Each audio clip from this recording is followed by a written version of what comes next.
All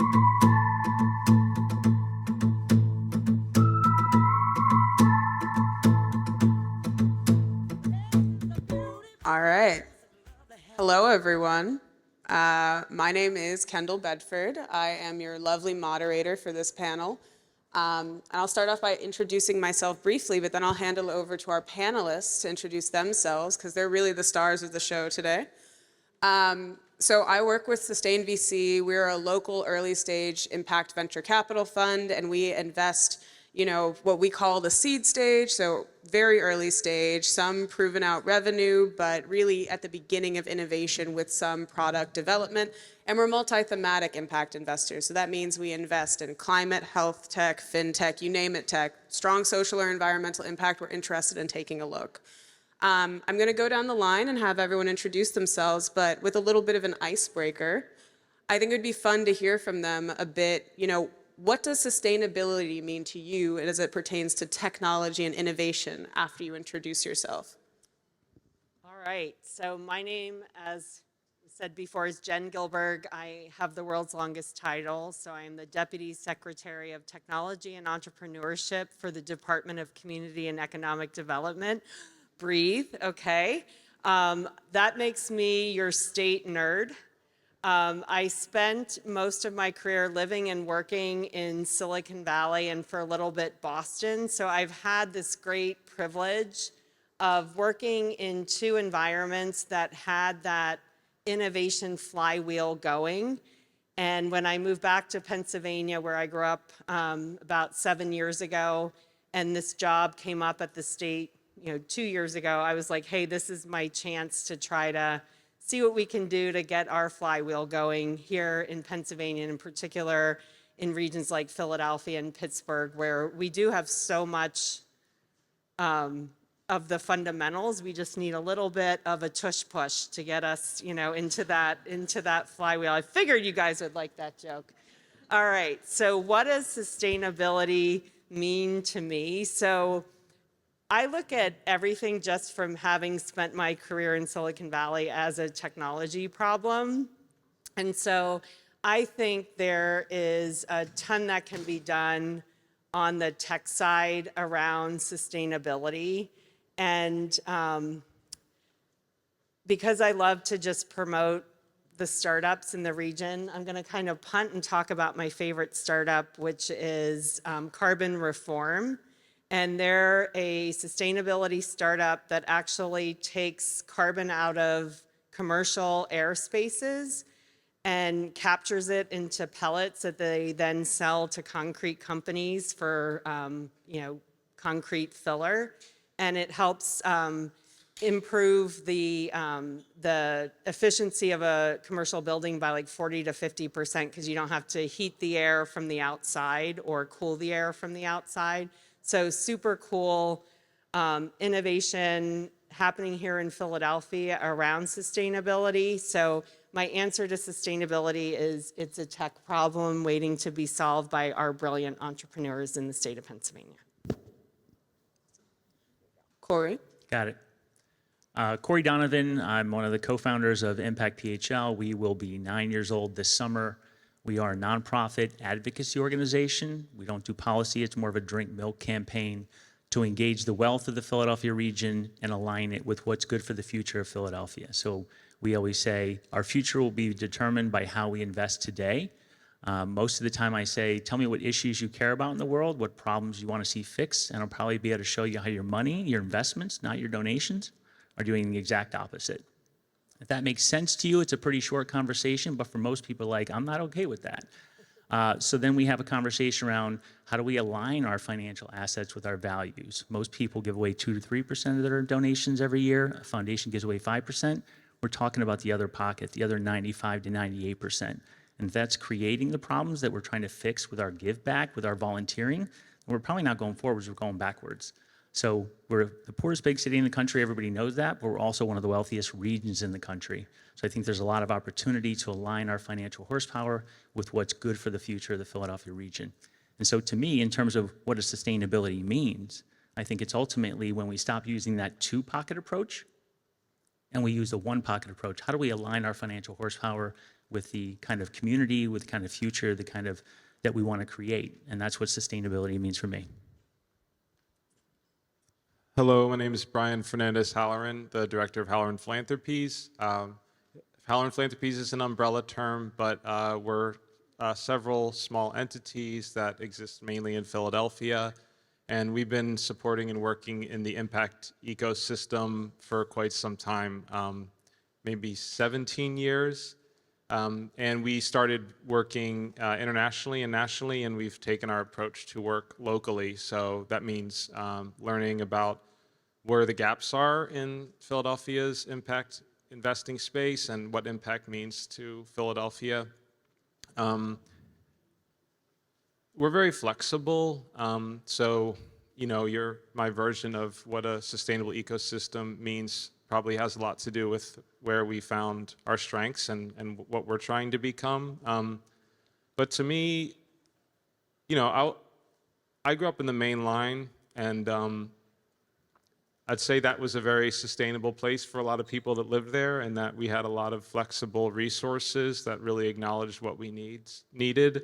And we also had the ability to go for big things and make mistakes and then talk about it and then try again and have people still believe in us. So I'd say, you know, on one hand, sustainability comes from personal experience and acknowledging what privilege looks like and figuring out how you can share and build an ecosystem that spreads privilege instead of being ashamed about it. And so that to me is sustainability. It's an ecosystem issue, and it's acknowledging what's personally needed for people to live a sustainable and stable life that allows them to try new things. So I heard a lot in all three of your answers, and I'm going to try and keep this structured. So we're going to come back to a lot of points that I heard you all touch on. But I wanted to start with one that I thought was specific to, you know, Philadelphia, right? Because I heard it come up in a lot. And actually, Cory, I'd love to start with you with this one. You know, a lot of cities are trying to be the next hub, you know, for innovation, and they need capital, they need talent, they need infrastructure. What do you think it takes for us to have all three successfully in our city? I'd say intentionality, right? And a lot of times when I'm talking to folks about the work that we do and what we're advocating for is if you do what you've always done, you're going to get what you always got. There's a lot of talk these days over the past decade around systemic change and what we need to do. And we can talk about what we want, but if we don't revisit how the systems work and how capital flows, then I think we're always going to struggle to get where we want to go. And so I think one of the fundamental things is, what are we investing in? Who's making money from your money? What is your money doing? Where is it going? What is it funding?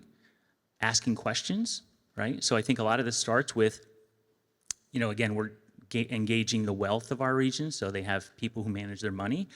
Are they talking to you about what you want from your money? Especially if you have enough. What then, right? Because I think there's a lot of people who have a lot of resources, to Brian's point, that care about things and want to see the world fixed, but the tools we've been given, the rules that have been written for us about what to do and what to expect from your money and where it goes, why?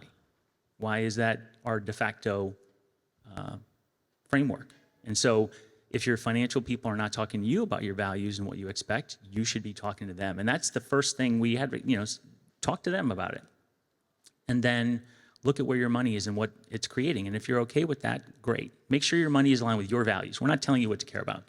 But I think most people care about a better world, about equity, equality, about you know, the kinds of solutions. And a lot of it's personal, right? So a lot of financial conversations are head only. But I always try to add the head and heart, right? So maybe your child has ADHD and you'd like to see solutions for that. That's personal, right? You can fund solutions to that. If you want to fix poverty, we're not going to get there with Give Back alone, right? We have to integrate people into our economy and pay them a living wage. So there's a lot of different versions of this, but ultimately, we have to revisit those frameworks around what to expect from our money. Brian, not to put you on the spot with this one too, but you, when we were talking about this earlier, you had an interesting point of something that wasn't listed that you think really should be a part of the conversation.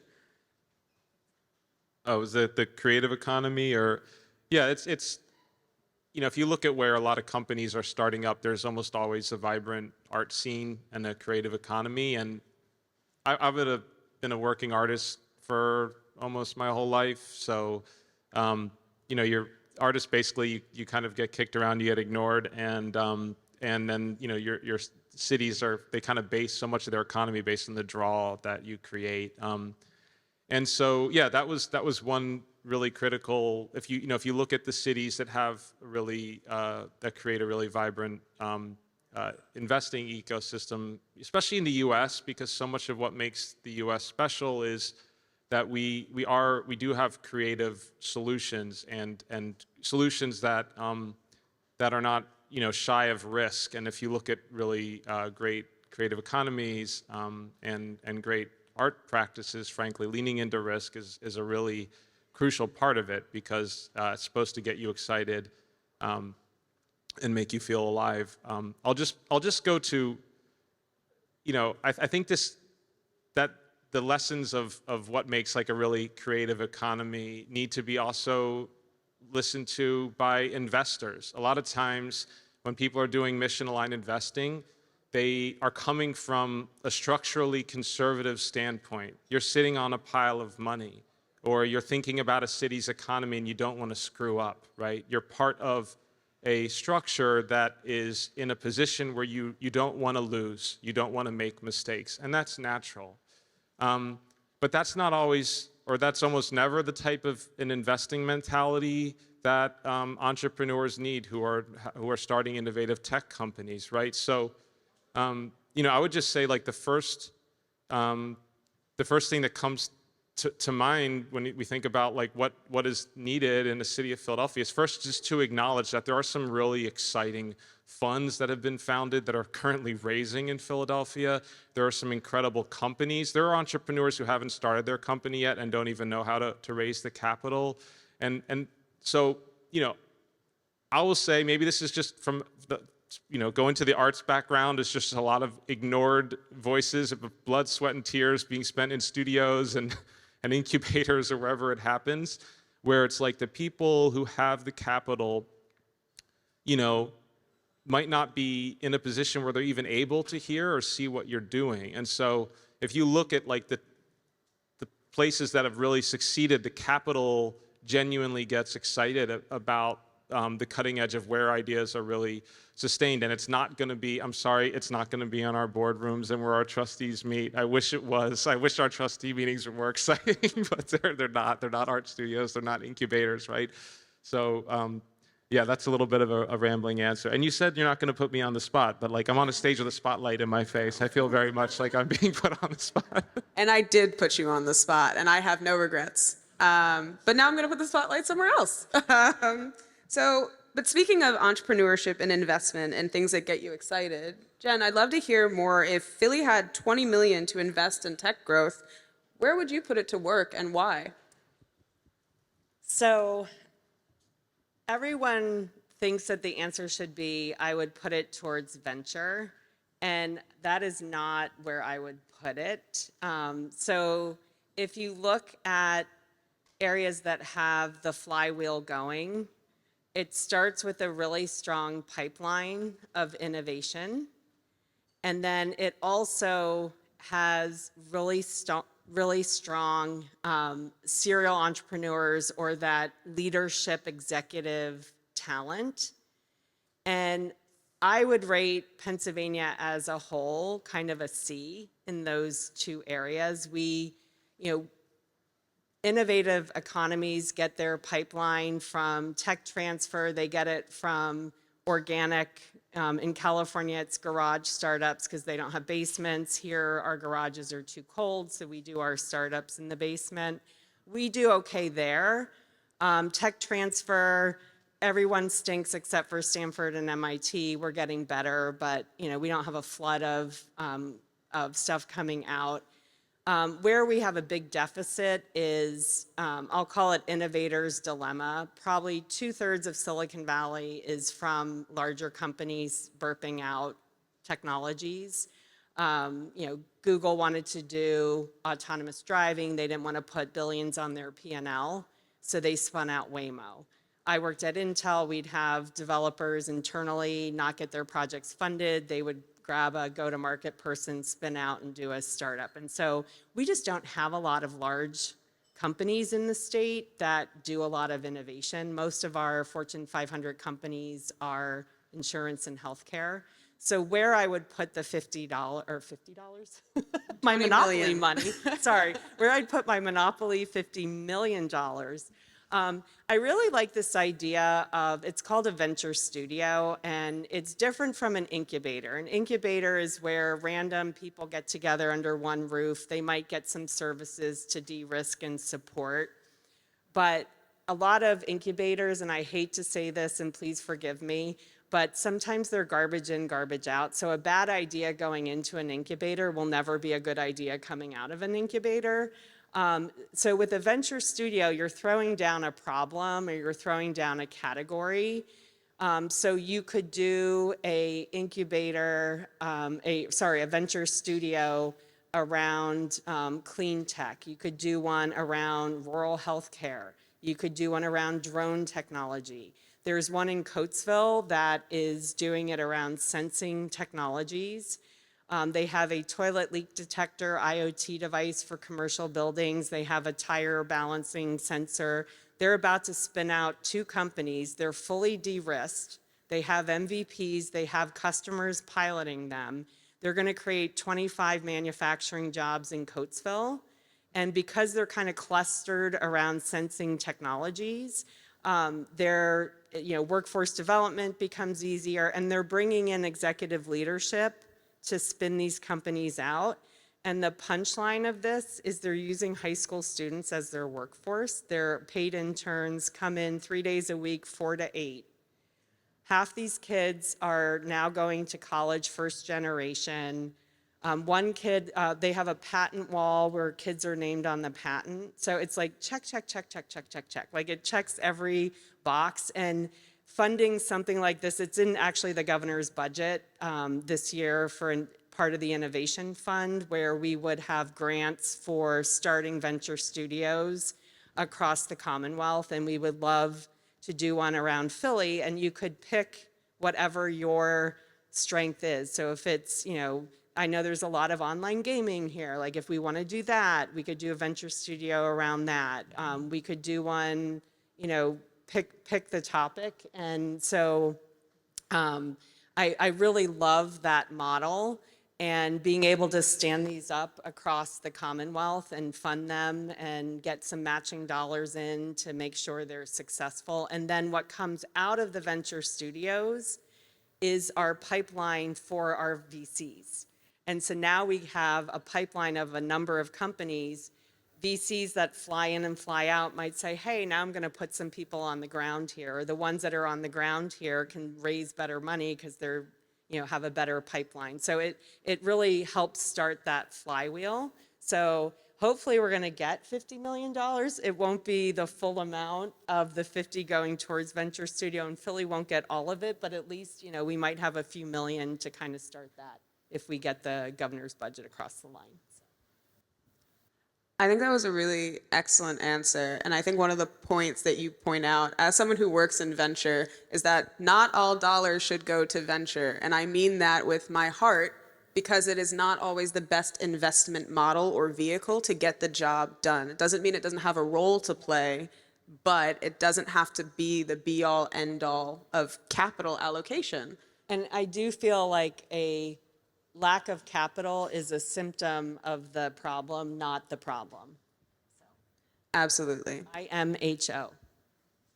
I also love the idea that you talked about, and especially in terms of venture, looking in the same places all the time for innovation, because we have a huge country, lots of different people in it, and lots of them didn't go to MIT or Stanford. And that doesn't mean that they're not prime for innovation, right? And the cool thing, we're doing a pitch competition in Central PA around age tech, not ag tech, age tech. 10 years ago, I was at a conference in Tokyo. It was a robotics conference, and a whole hall was dedicated to age tech. Why? Because Japan has an aging population, not enough young people. Let me tell you, from my, I'll put my life on the line, Silicon Valley is not focused on age tech, because the average age is 28. So age tech is about as far from their mind as it can be. And it's a $2 trillion market over the next 10 years. What a perfect place for Pennsylvania to do, because Lord knows, I live in Lancaster, you can't spit without hitting a 55 and over community, which are really 70 and over, because I'm over 55 and I do not live in one of those communities. And so it's such a great, so they're doing a pitch competition to try to bring in technologies, and then they might spin it out into a venture studio. So again, just focusing on areas that have huge opportunities that Silicon Valley's not even thinking about. I love that. As we're thinking about other regions and geographies, Cory, you've done a lot of traveling around the country, talking about what we're building here with ImpactPHL. But in your travels, what have you seen in terms of investment models that are working really well with some other cities that aren't, like the Bay, New York City, or Boston? Well, I think as we were just talking about the question about innovation, right? I think we're here at Philly Tech Week and we think about innovation as technology. But I think what innovation doesn't have to be technology or technology applied to the problems that we have, right? First of all, we can't invest only in technology. We need food, we need healthcare. There's a lot of other things we need that aren't necessarily operating the way they should, right? So we need to innovate in how we use our capital and what our capital is doing, right? I recently started reading the book, World Eaters, how venture capital is cannibalizing our economy, right? And there's a lot of negative. We celebrate technology and innovation, and those are most of my friends. So I'm not going to love technology and innovation and entrepreneurship, but intentional innovation and entrepreneurship, right? So we're not creating more problems than we're fixing, like a bull in a china shop. So I think that's one thing. I think the other part of innovation is not just, and again, in the book, they talk about the venture model and what the venture model needs, right? And sort of sometimes the tail is wagging the dog in terms of what venture needs to make the model work, right? But how do we use our capital and what do entrepreneurs need? Venture isn't always the answer, right? And then are we using shareholder primacy or are we using stakeholder primacy, right? In terms of who's benefiting from what we're financing and what we're creating. So I think those are all high level in terms of, but the good news is, especially for the entrepreneurs in the room and for the people I talk to, is I always say, you want to make sure, I know it's hard to fundraise, it's hard to get capital. Do your best to find values aligned capital, the people who are in it for the long run to create the outcomes you want to create, because if you don't, there's going to be a crossing the bridge moment where you're not going to align. And to find the values aligned capital and the type of capital that is best for you at where you are in order to be sustainable in the long run and to be able to do what you want to do. And by the way, for those who aren't familiar with, we are the home of the B Corp movement, B Lab, right here in the Philadelphia region, right? So it doesn't matter what your business does, widgets or software, how are you running your business to make sure it's good for people, planet, society? And I think that in the long run will be one of the biggest innovations, right, of what's Milton Friedman's principles turned on their head, 50, 75 years later around what is the responsibility of business. Is it just for money or is it to people, planet, and society? All right, I feel slightly obligated to come to the defense of venture just a little bit now, just because we've all been pretty hard on it. I think Not scripted. Yeah, not scripted. I think one of the interesting things about playing in the venture industry is I can play in the early stage space, but there's a lot of flexibility in how we also allocate our capital. So we are considered a little bit more conservative investors in the sense that, we're not looking for the unicorns. We're looking for businesses that are going to succeed, but succeed more moderately. And that means we can build a portfolio where more of our founders get to walk away with something. And then we can still build the portfolio we want to see, that you'd like to see in a venture portfolio. But as it pertains to impact, the impact gets to live on, the founders get to walk away with something, everyone is happy, and we're not emphasizing so much that emphasis on, there's got to be one big winner and a lot of big losers. So that's just one example of something that venture or the traditional venture model could be missing. But Brian, coming from your perspective, what are these kind of ways of allocating that you think are really missing something, and how do you think about investing differently? You mean in terms of, picking where, like, who to invest in and ways to develop those relationships, or you mean sectors, or? Or structure? How do you think about investing? Okay. Yeah. So we're small enough where we can develop an investing entity around the relationships that we're developing, and try to kind of follow leaders in the ecosystem as they're raising and as they're developing ideas. So, I guess you could argue that if philanthropy wants to do impact investing, it's really important to acknowledge like what we can do. Like, frankly, a lot of the structures that we're working with were designed by people who have money's lawyers. Okay, so we create a lot of limitations early on when we define what we do. So it makes it a lot easier to give money away and to invest according to a mission. If you say, well, we really care about X, Y, and Z, and so we're only going to do X, Y, and Z, and that makes it a lot easier for us to understand what to do with all this money. Okay, I really feel like it has a lot to do with internal governance and being able to sit with a very odd position, which is to be allocating capital. A lot of times it's money that you didn't make yourself, right? But the problem is that situation means that you can create, like, we are going to invest in this, this, this, and this. And once someone checks all those boxes, we're like, well, we got to invest in this thing now, because and like, what if the leader of that company is like really not a good person, or knows that you're looking for that and has found a way of having all those boxes available for you. And that's actually just a really bad way to invest, right? So, a lot of what we do is to kind of look at, it's like, how you got to, if you're going to analyze a system, especially if you're in a position of power, like, you have to analyze it with you in it and say, like, how much of these problems are being, made worse by practices that might be normal for people in our position, and then can we not operate in that way? So, there's a lot. You see a lot of, like, one thing that I'll say that I'm always surprised at how much I see is there's just so many different versions of discrimination within investing practices and decision making, and it's like people never realize that they're being, that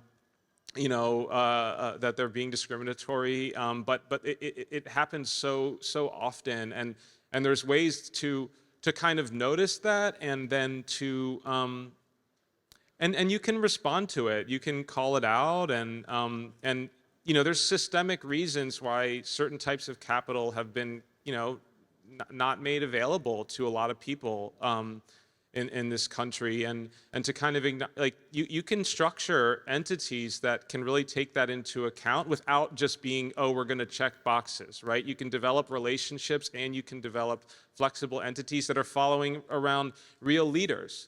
Like, I don't have to come up with any ideas. I mean, there's a lot of people who have really incredible ideas in this city who just aren't being listened to and aren't being allowed to, like, pursue those ideas in earnest because they are just constantly needing to raise capital. I mean, I don't know if any of you had to, raise capital or try to get grants, but, like, it's so much harder than investors realize, because no one benefits from telling the investor, do you know how much of my time is being wasted on convincing people like you to invest in me? That's basically like my whole job, right? And so, just trying to kind of give space for those kind of conversations. You can invest pretty effectively and be responsive in a way that, through a more bureaucratic decision-making structure, wouldn't allow, but you can still make just as sound decisions and save a lot of the wasted time and energy and kind of miscommunication that happens when you're in structures that aren't actually designed to be responsive to the conversations that actually are happening among people. I think that's an extremely fair point. And I think a lot of the ways that, this actually came up last year in Philly Tech Week about, what is a more fair way to evaluate or give out these opportunities? And some have suggested that the best way of doing it is making sure that the goalposts are always the same for every single person you talk to. It can be a bit of a pain because it sometimes involves jumping through more hoops, but it means that there's standards, And I guess as I'm thinking about standards, this is maybe a little bit of a more aggressive pivot to the funder side, but when you're thinking of making an investment and this is the return on investment I'm expecting, what are the parameters you're working within? And Jen, I'd like to hear from you first, especially because I don't feel like we often get to hear from a government perspective in terms of return on investment. Wow. There was a lot there. So as a state government, like we don't have the resources to evaluate startups. Like we just don't have the staff, and we don't have the resources to determine, if someone's science is worthy of an SBIR or their technology is. Those are kind of federal government and then venture in reverse order. What we can do is draft off of that or fund organizations that have that. And so one thing that is in the governor's budget, in the innovation fund, I'm going to keep bringing it up so that you all call your state representatives to get it passed. But one of the things is a SBIR match. So if someone has given you've made it through all those hoops and you've been awarded that grant, both the city of Philadelphia now, so Rebecca Grant just started an SBIR match program for the city of Philadelphia, and then if we get the innovation fund through, the state would match a percentage of what the federal government has given you, and that's sort of riding on the coattails, not necessarily expecting an ROI. Sorry. And then with the investments, we have the Ben Franklin's, we have the life science greenhouses. We try to make that more equitable than necessarily, doing big bets on big winners. And so our intention, I think, with those is to get capital out the door in smaller checks, and broader speaking than necessarily want a huge ROI from that investment. We love ROI because that allows us to give more money out through the Bens and through the life science greenhouses. So certainly, we want them to do due diligence and have a process, but we're more interested in getting people who wouldn't otherwise maybe qualify for investment, some dollars through some of those programs. We also have the BFTDA, which is a fund of funds, and we invest in VCs. So again, trying to broaden how many people have access to that capital versus expecting unicorns flying around Philadelphia, I think is more how we look at it. So, Cory, do you have anything to add on this one? I was going to say, can I jump on that from a different perspective? So a little bit of bragging here about Philadelphia and some transition that's happening. And again, change happens slowly, especially when you're talking about a system that's been built this way for hundreds of years in terms of how capital flows. But again, part of our charge, I said earlier, with the poorest big city in the country, we're one of the wealthiest regions, so engaging our wealth about what's possible with your money. 9 local foundations in the Philadelphia region have changed financial advisors over the last 3 years with the purpose of doing mission-aligned investing, going beyond their grant making and tapping into the other 95% about where and how that money's invested and what it can do. That's about $500,000 of assets under management. If they create a carve out 5% of that to go local, because again, endowments are primarily invested in Wall Street, and why does Philadelphia money going to Wall Street and being invested in other places to make them better? Why not have impact locally? So 9 foundations have already done that with the purpose of doing mission-aligned investing and having local. All of them have added local as a lens for their investments. So that means that for those of you who are raising money, might be 3-5 years from now by the time that capital hits the street, but they're going to be looking for impact. Again, regardless of what your business does, right? Are you helping to address poverty? Are you solving health problems? Are you solving educational problems, et cetera? There's more foundations coming. So that'll be in the next year or two. maybe $1 billion under management. So I'm proud of that. I think we are leading. I don't want to say we are the leader, but we are a leader in that realm. On our website, you'll find an article from the Quakers were one of the first impact investors in the country when they refused to invest in slavery, and that happened here in Philadelphia. Very profitable industry. They said, no, we're not doing that. A local Quaker meeting, conversation that we had with them years ago, and they went to their financial people and said, hey, we want to do impact investing. Here are the issues we want to move money into, and they've moved 3 investments into that. And that's the first time their financial people had done that. So it's about the conversation that we have with the people that control our money and what they do with it to say, listen, I want to know what's happening with my money, and here are my priorities.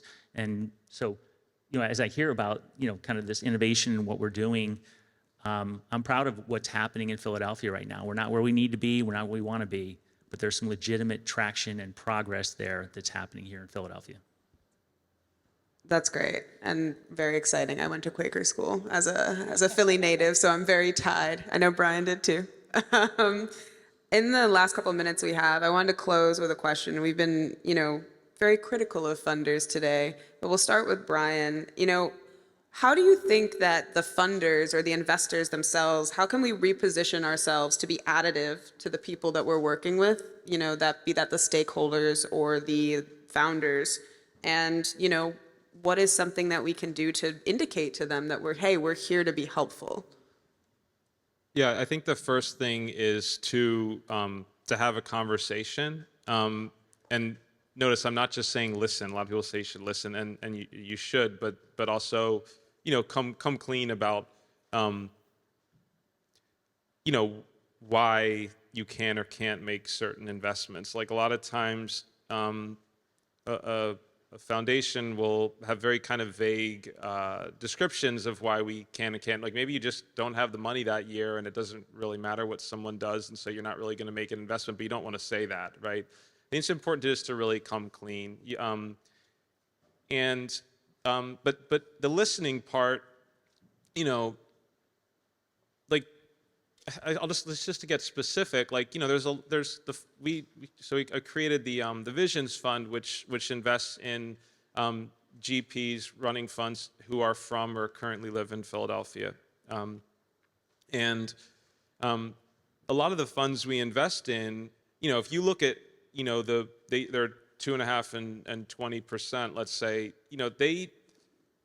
and they're small. A lot of these funds, some of these funds are $15 million funds. If you just crunch the numbers, it's like these funds need to grow at a certain pace just to be able to have a living wage for the GPs. And they need, they're going to be some times between when they're investing that they're really need capital just to live off of. But if I'm meeting these people in rooms where they're constantly having to sell themselves, they're never in a place where they're not extremely vulnerable, and they're never in a place where they can just talk about what they actually need from me as an investor. So it's really important, just to step off the stage, whatever the platform of an allocator, and just to have a conversation, look, we're equals here. We need you. You need our capital. What do you really need to be able to grow to be the type of fund that you want to be? Where do you really see opportunities? Is there a way that you've had to pitch yourself to us that actually means that you're not making the kind of investments that you really think you need to make in this ecosystem? And it's surprising, the answers. There's a lot of pressure to respond to investors who aren't actually living in the communities where a lot of entrepreneurs are starting companies to focus on. So you get in this kind of closed loop where there's not a space to create something together. So I think that's just really important, is creating spaces where investors can be really collaborative with the folks that they invest in. Since we're not getting waved off the stage, Cory and Jen, do you want to answer too? I'd be really interested to hear what you have to say. Okay. 5 minutes? All right. Your turn. So the question was around VCs Or funders just positioning themselves to be additive. to be additive. Yeah. So I do think like not all, from a entrepreneur standpoint, like not all money is equal, and so you do want to make sure that you're getting value from the money you're taking in, which means like, is someone connected? You know, we often overlook, and this was something I love doing, and we have a lot of scientist founders and technologist founders in the state that think go-to-market is the easy part, and it's the hardest part. So mediocre technology with a killer go-to-market team will crush the best technology in the world with a bad go-to-market team 100 out of 100 times. And so if that is your weakness, you want your board and you want your investors to make sure they're helping you. You know, just making sure that, you know, if you have two investors and one is going to open up markets for you, go with that one, even if you might dilute more. You know, if one investor is more mission driven and aligned with you, go with that one because they're going to be aligned with you, whereas the other one might be taking you in a different direction. So I think it's, you know, remember that not all money is equal, and you do have to kiss a lot of frogs as a entrepreneur. I was on or listening to a panel a week ago at an entrepreneurship conference, and someone asked the founder what was the most surprising part about being a founder, and he's like, that you're always, always, always fundraising. And if that's not something you love doing, pick a partner that's good at it, and you be the scientist or the technologist or the business person or whatever. So I think, again, you know, making sure you're casting a wide net of investors and then picking the ones that are going to, you know, align with you and be helpful and fill gaps that you have. I think that was super, super important to hear, especially from, you know, just the perspective of not the best check isn't always the cheapest check. And you have the right as founders to say no to money. If you get a bad vibe in the room, or if they're impolite to you, your time is valuable. Everyone deserves respect. You don't want to work with that person because money is long term. They are going to be working with you for a long time. So work with someone who treats you kindly and that understands what you're trying to doing. And I would say if you're getting a lot of no's, ask why they're saying no to you, like get that feedback, because I think VCs will offer the feedback, and you know, maybe they misunderstood something. You need to clean up your deck. Maybe you had unrealistic expectations. So you know, it should be a closed loop too. With feedback. Cory, do you have anything to add? I can do 3 quick things. Amazing. If you are connected to wealth in this region, you're fortunate enough to be wealthy yourself, you sit on the board of a foundation, an endowment, you know wealthy people, I'd love to talk to them. I feel very confident that I can show them things that would be alignment with their values. Number 1, ask selfish. Number 2, if you are a founder raising money, there's a lot of money out there, intentional money. It's not easy to find, but it's out there, it's looking for you. To Brian's point, there's a lot of people being thoughtful about capital and how capital moves. Dig, find your people, find your tribe. And then the last one, I've done a lot of talking about our money, and 85% of us are not wealthy. We're just average people with a 401k plan. Margaret, can you raise your hand back there in the back? Everybody look back, that's Margaret. Margaret's on the board of ImpactPHL, she runs. Raise your hand again, everybody looking now. There she goes.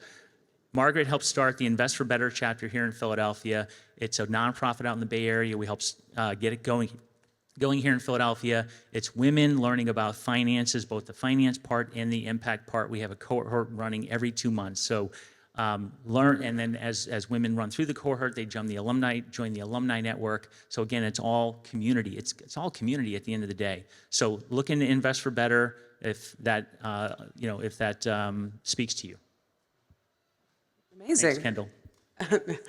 Thank you all so much for listening in. It was great to speak with you all. And thank you all to our amazing panelists for giving our insights.